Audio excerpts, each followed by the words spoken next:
Baghdad के एक छोटे से गांव में एक नेक लकड़हारा अब्दुल्ला रहता था, जो रोजाना जंगल से लकड़ियां लाकर अपने माता पिता पत्नी और बच्चों का पेट पालता था।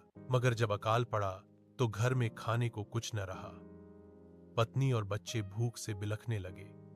अब्दुल्ला ने मस्जिद जाकर अल्लाह से दुआ की और जंगल गया, मगर कुछ न मिला।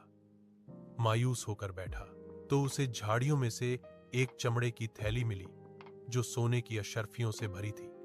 पहले उसने सोचा कि शायद अल्लाह ने मदद कर दी, मगर फौरन उसके ईमान ने कहा कि यह उसकी अमानत नहीं।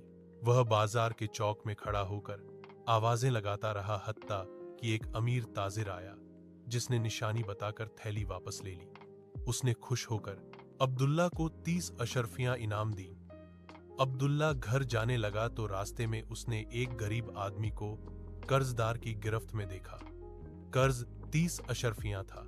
अब्दुल्ला ने बच्चों की भूख के बावजूद पूरी रकम देकर उसकी मदद की। अब वह खाली हाथ था, मगर अल्लाह पर कामिल तवक्कुल के साथ घर लौटने लगा।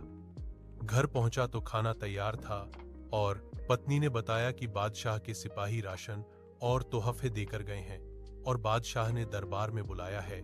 जब अब्दुल्ला दरबार पहुंचा तो बादशाह ने बताया कि यह व्यापारी दरअसल उसका वजीर है, जिसने अब्दुल्ला की ईमानदारी का किस्सा सुनाया था। बादशाह ने जासूस भेजकर देखा कि अब्दुल्ला इनाम का क्या करता है। जब उसे मालूम हुआ कि इस ने वो भी एक गरीब की मदद में दे दिया, तो उसने अब्दुल्लाह को बैतुल माल का निगरान बना दिया, क्योंकि ऐसा अमानतदार शख्स ही खजाने की हिफाजत के काबिल होता है।